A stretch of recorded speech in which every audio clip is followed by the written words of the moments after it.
Saudara-saudari, marilah kita mendengarkan renungan dengan judul Bagian Luar dan Dalam, yang berdasarkan pada Injil Lukas bab 11 ayat 39. Yesus bersabda, "Kamu orang-orang Farisi, kamu membersihkan bagian luar dari cawan dan pinggan, tetapi bagian dalammu penuh rampasan dan kejahatan." Dalam nama Bapa dan Putra dan Roh Kudus. Amin. Saudara-saudari terkasih dalam nama Tuhan Yesus Kristus.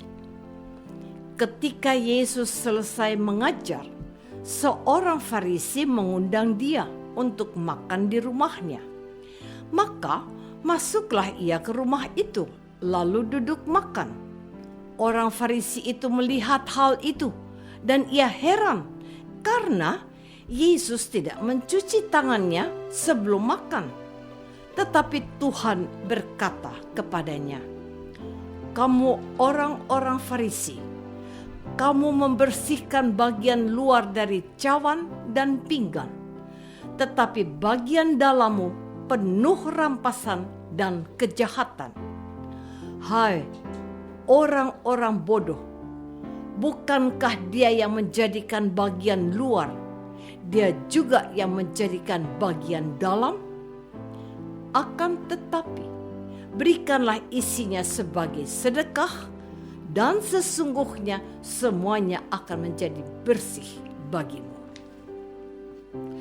Saudara-saudari terkasih, segala sesuatu di dunia ini terdiri dari dua bagian, luar dalam, muda tua, hidup mati, kaya miskin, bodoh pandai.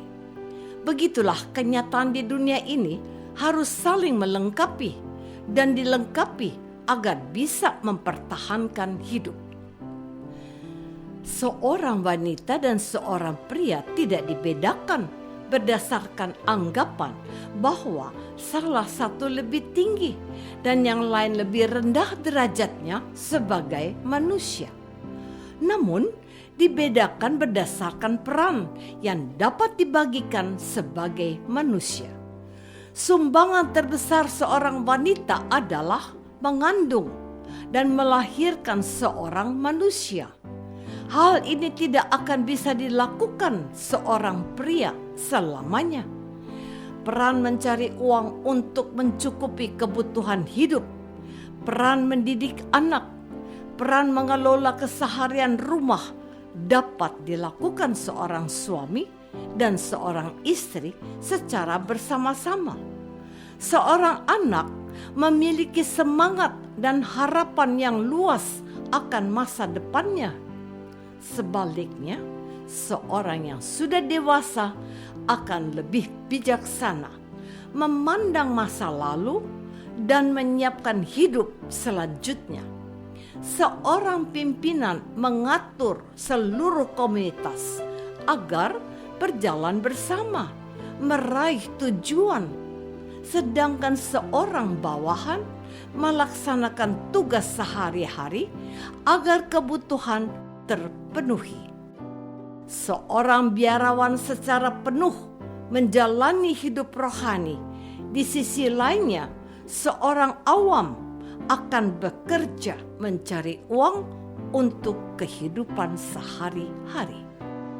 Pemerintah mengurus kehidupan bernegara, sementara rakyat menjalani kehidupan sehari-hari dengan tertib sesuai pengaturan pemerintah.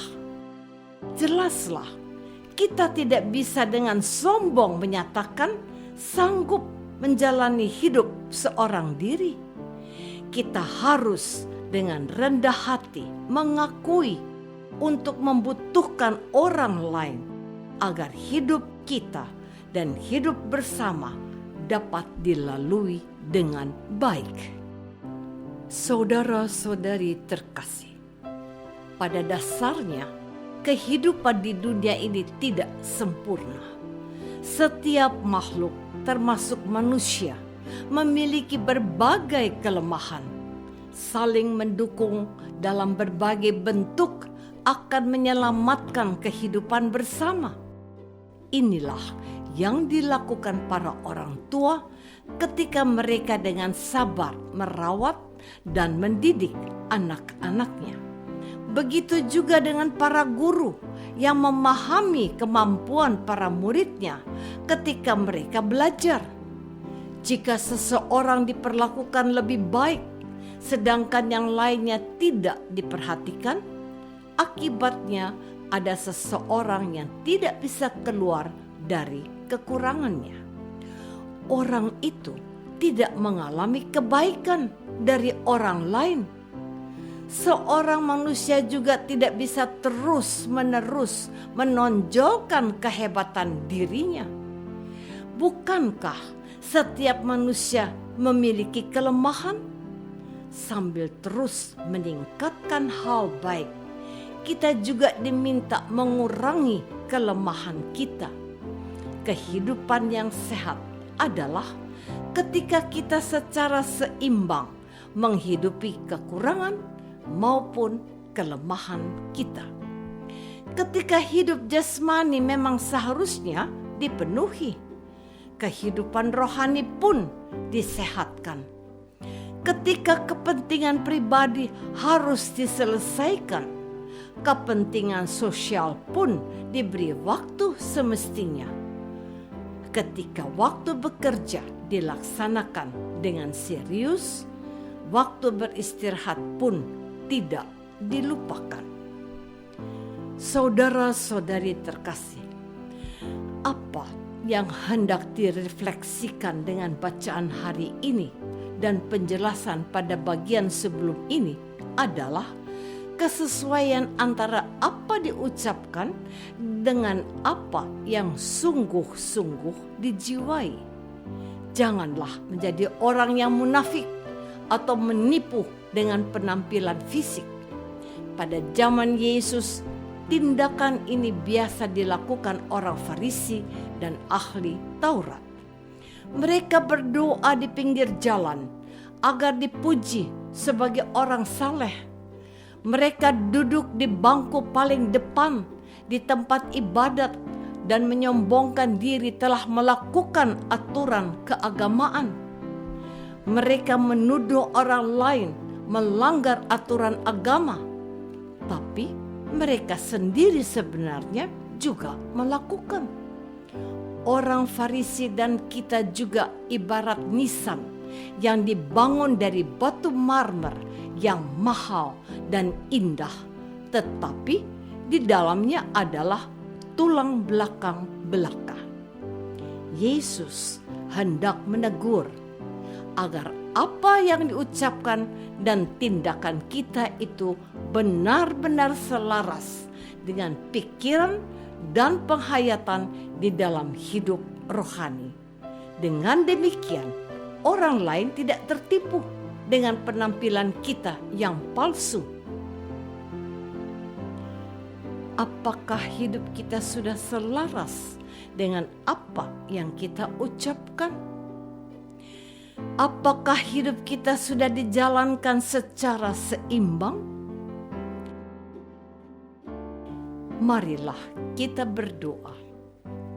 Ya Tuhan, kemanusiaan kami cenderung memilih hal-hal yang menyenangkan saja, tetapi melupakan proses yang harus ditempuh untuk mencapainya.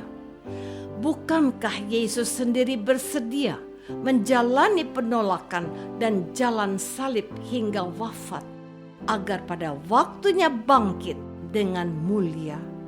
Bimbinglah kami agar dengan tekun dan setia hidup secara seimbang sesuai rencana Tuhan bagi kami.